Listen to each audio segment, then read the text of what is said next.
네, 지금 배현진 의원을 습격한 중학생의 경찰 조사가 한창인데요. 일단 경찰은 범행 동기를 밝히는 데 주력하고 있습니다. 구자웅 차장님, 지금 이 중학생은 우발적으로 범행을 했다 이렇게 주장을 하고 있는 거죠? 그렇습니다. 우연히 이제 그곳에 갔다가 이제 배 의원을 만나서 이게 충동적으로 이제 그런 범행을 저질렀다라는 것이 지금까지 나와 있는 그 발표입니다. 그런데 이제 조금 더 경찰의 어떤 정밀 조사가 필요해 보입니다. 왜냐하면 이 사람의 어떤 이 범행 시간을 그 기준으로 해서 앞에서 상당히 오랜 시간 동안 이 배회한 정황이 나타났기 때문에 이건 우발적인 것이 아니라 의도적이고 계획적인 거 아니냐, 이런 지금 의심을 낳고 있기 때문에 앞으로 경찰의 어떤 수사 결과 좀 지켜볼 필요가 있어 보입니다. 네, 위원장님, 지금 화면에 보시는 대로 1시간 반 전부터 이 미용실 주변을 어슬렁거렸다 이런 얘기들이 나오고 있는데, 과연 이 배현진 의원을 표적으로 한 것인지 아니면 다른 여성을 표적으로 한 것인지 이 부분을 집중해서 들여다봐야 될 것 같습니다. 네, 맞습니다. 근데 지금 이 중학생이 범죄를 저질렀는데 지금 계획인가 우발적인가 중요한 문제 아니겠습니까? 네. 근데 사실 이거는 경찰 조사를 해서 경찰의 발표를 들어봐야지 어떤 말을 할 수가 있을 것 같아요. 왜냐하면 생각에 따라서 너무 의심스러운 부분이 많이 있거든요. 네. 그러니까 물론 뭐 30분 전부터 그 근처를 범행 현장을 배회를 했다고 하는데, 사실 그 중학생의 말처럼 거기에 뭐 어떤 유명한 연예인들이 많이 왔다 갔다 하기 때문에 연예인에게 뭐 사인을 받으려고 했을 수도 있고, 또 연예인을 공격하려고 했을 수도 있는 거 아니겠습니까? 또 제가 보니까 이 청담동 그 강남인데 저기에 뭐 둔길로 이렇게 보이는 것들이 길가에 있을 것 같지도 않더라고요. 그리고 또 택시를 탔을 때도 보면 택시 기사의 증언을 들어보면 조금 남다른 부분이 있었다고 합니다. 그렇기 때문에 이러한 것들은 한번 저희가 조심스럽게 이렇게 추측하는 것이 또 이상하게 또 일파만파 또 가짜뉴스로 이어질 수 있기 때문에 상당히 발언에 자제해야 된다, 이렇게 보고 있습니다. 알겠습니다. 지금 경찰 조사가 진행되고 있기 때문에 저희 채널A 취재진도 여러 가지 상황들을 살펴보고 있는데, 이 채널A가 중학생을 태웠던 70대 택시기사와 직접 만나서 이야기를 들어봤습니다. 이 처음 탑승할 때부터 이상한 점이 있어서 기억에 남는다고 말했습니다. 거기서 택시를 타는 장소가 아닌데 갑자기 와서 모르려고 타니까 의심을 갖고 놀랬죠. 그래서 이걸 할까 말까. 그래서 뭐 거리가 얼마 안 되니까 모셔드리자.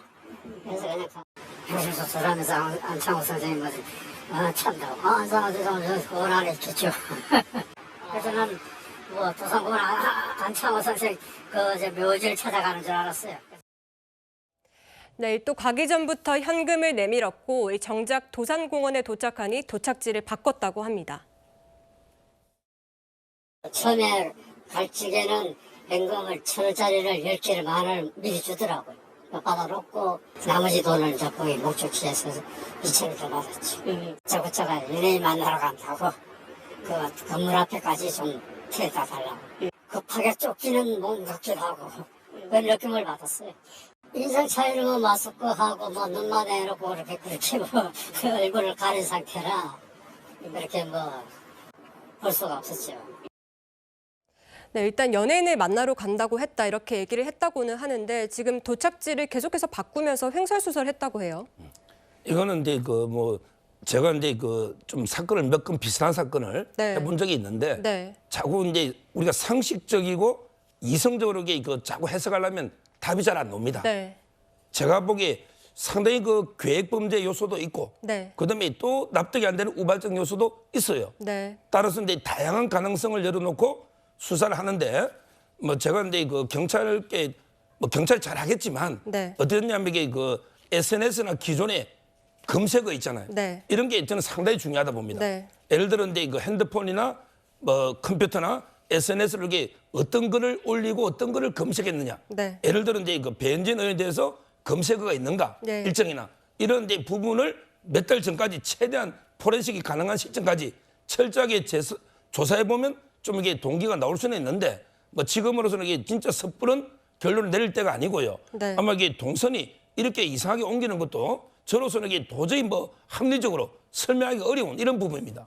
네, 그런데 이 배현진 의원이죠라고 또 2차례 물어봤다고 해요. 이 중학생이 정치인 이름을 아는 게 또 이례적이다 이런 해석들도 나오고 있거든요. 이 부분은 어떻게 보십니까? 그러니까 이제 이 부분을 가지고 이제 계획 범죄라고 보는 분도 있는데 또 역으로요. 이 부분을 가지고 이게 우발적인 범죄다. 네. 처음부터 이게 계획했으면 굳이 이름을 두 번이나 물어볼 필요 있냐? 그럴 수 이렇게 또 있겠네요. 반대 논거도 있기 때문에 네. 지금 이게 어떤 섣부른 결론이 어렵고 중요한 거는 이제 응급 입원했고 그다음에 보호 입원으로 지금 15세 소년이거든요. 네. 그렇다면 이제 응급 입원의 뜻이 정신 질환이 추정되는 이런 데 요건이기 때문에 앞으로 이제 여러 가지 진료나 그걸 더 조사를 해봐야 됩니다.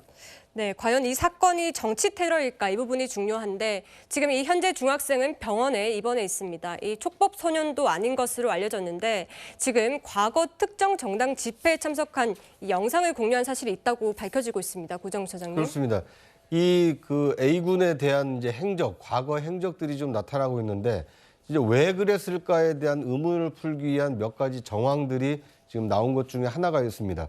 지난해 12월로 지금 기록이 되고 있는데요. 네. 이제 특정 정당이 이 주도한 어떤 집회에 참석해서 자신이 찍은 영상을 이 친구들과 함께 있는 어떤 단톡방에 올린 사실이 있다고 합니다. 네. 이제 그만큼 그 특정 정당에 대한 어떤 호불호가 있는 거 아니냐 이런 관측이 나오고 있기 때문에 앞으로 경찰 수사가 이 부분에도 좀 집중적으로 이 조사가 이루어져야 될 것으로 보입니다. 지금 어떤 정당들을 지지했었는지 그런 것도 조사를 통해서 밝혀낼 수 있을까요? 그렇습니다. 이거 왜냐하면 이제 그 우발적 범죄냐 또는 계획적 범죄냐를 가리는 그 요인 중에 과거 이 사람의 어떤 성향이 어땠느냐가 굉장히 중요한데 네. 만약에 이 A군이 최근까지 특정 정당 집회에도 참석하고 또는 특정 정당을 옹호하는 글을 남기고 또는 반대되는 정당의 어떤 특정인에 대해서 혐오하거나 미워하는 이제 이런 글을 많이 올렸다라면 이 사람 마음속에는 특정 정당에 대한 지지 또는 특정 정치인에 대한 혐오 이런 것이 자리 잡아서 계획적으로 범행한 거 아니냐 이런 결론에 이를 수 있기 때문에 이 A군의 심리 상태를 종합적으로 분석하기 위해서는 과거 이 사람의 행적, 언행 뭐 이런 것들을 종합적으로 분석하고 무엇보다 경찰은 이 당사자의 어떤 이 진술을 정확히 이끌어내야 할 것으로 보입니다.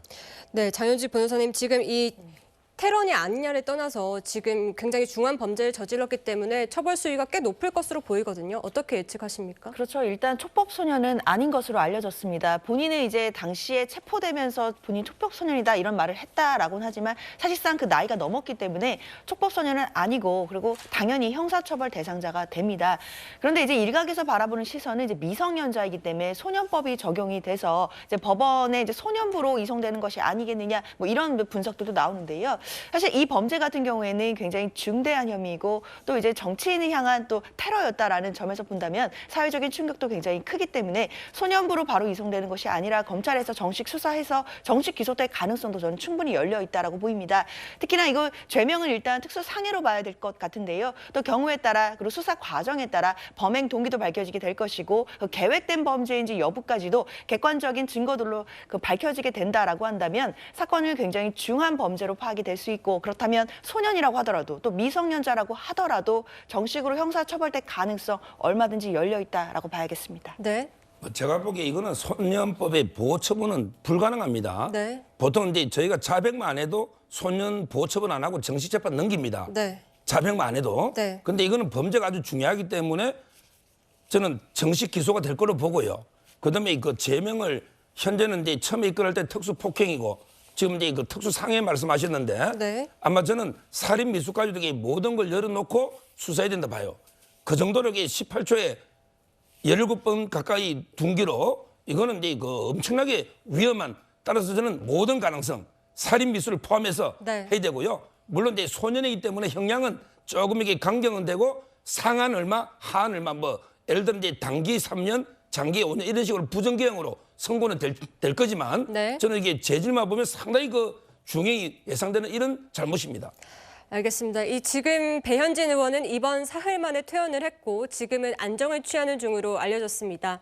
이 퇴원 직후 SNS에 글을 올렸는데 이 사건 당시에 이러다가 죽겠구나 하는 공포까지 느꼈다. 이 국민 누구에게도 절대로 일어나서는 안 될 일이다라고 얘기를 했습니다. 고정욱 차장님, 네. 지금 사건 사흘 만에 퇴원을 한 셈인데 비교적 빨리 퇴원을 했다 이런 해석들도 나와요. 네, 이게 천만다행입니다. 네. 그러니까 배 의원이 느꼈을 충격과 공포가 얼마나 심했을지 저 말에 다 이렇게 느껴지는 것 같습니다. 이건 배현진 의원에 대한 호불호를 떠나서 대한민국 국민 누구에게도 일어나서는 안 될 일입니다. 더더군다나 국회의원은 국민 대표자입니다. 국민을 대표해서 나란 일을 하는 사람들인데 그 사람을 표적으로 삼아서 저렇게 그 테러를 가하고 폭행을 한다는 것은 민주사회에서는 절대 있어서는 안 됩니다. 민주사회가 아니라 인간이 사는 사회라면 결코 있어서는 안 될 일이 벌어진 겁니다. 저는 이번 일을 계기로 해서 뭐 배의원의 빠른 쾌유 그리고 심리적으로 트라우마가 생기지 않도록 그 적극적인 지원이 필요하다는 생각이 들고요. 중요한 것은 저런 일이 재발되지 않도록 하려면 어떻게 해야 되는가. 우리 사회 시스템, 정치 혐오와 정치 분노의 정치를 어떻게 대화와 타협의 정치로 할 것인가. 선거라는 어떤 민주적 절차가 그를 통해서 결과가 나왔을 때 그거에 대해서 승복하는 문화가 아니라 지금은 그 결과 자체를 부인하거나 아니면 그 결과 자체가 잘못됐다라고 하는 이런 잘못된 행태가 있었는데 저는 이번 일을 계기로 삼아서 혐오의 정치, 분노의 정치가 아니라 대화와 타협의 정치, 승복의 정치 어떻게 바꿀 것인지 정치권이 여야를 떠나서 머리를 맞대고 이 법과 제도적인 보완책을 좀 마련하기를 좀 기대해 보겠습니다.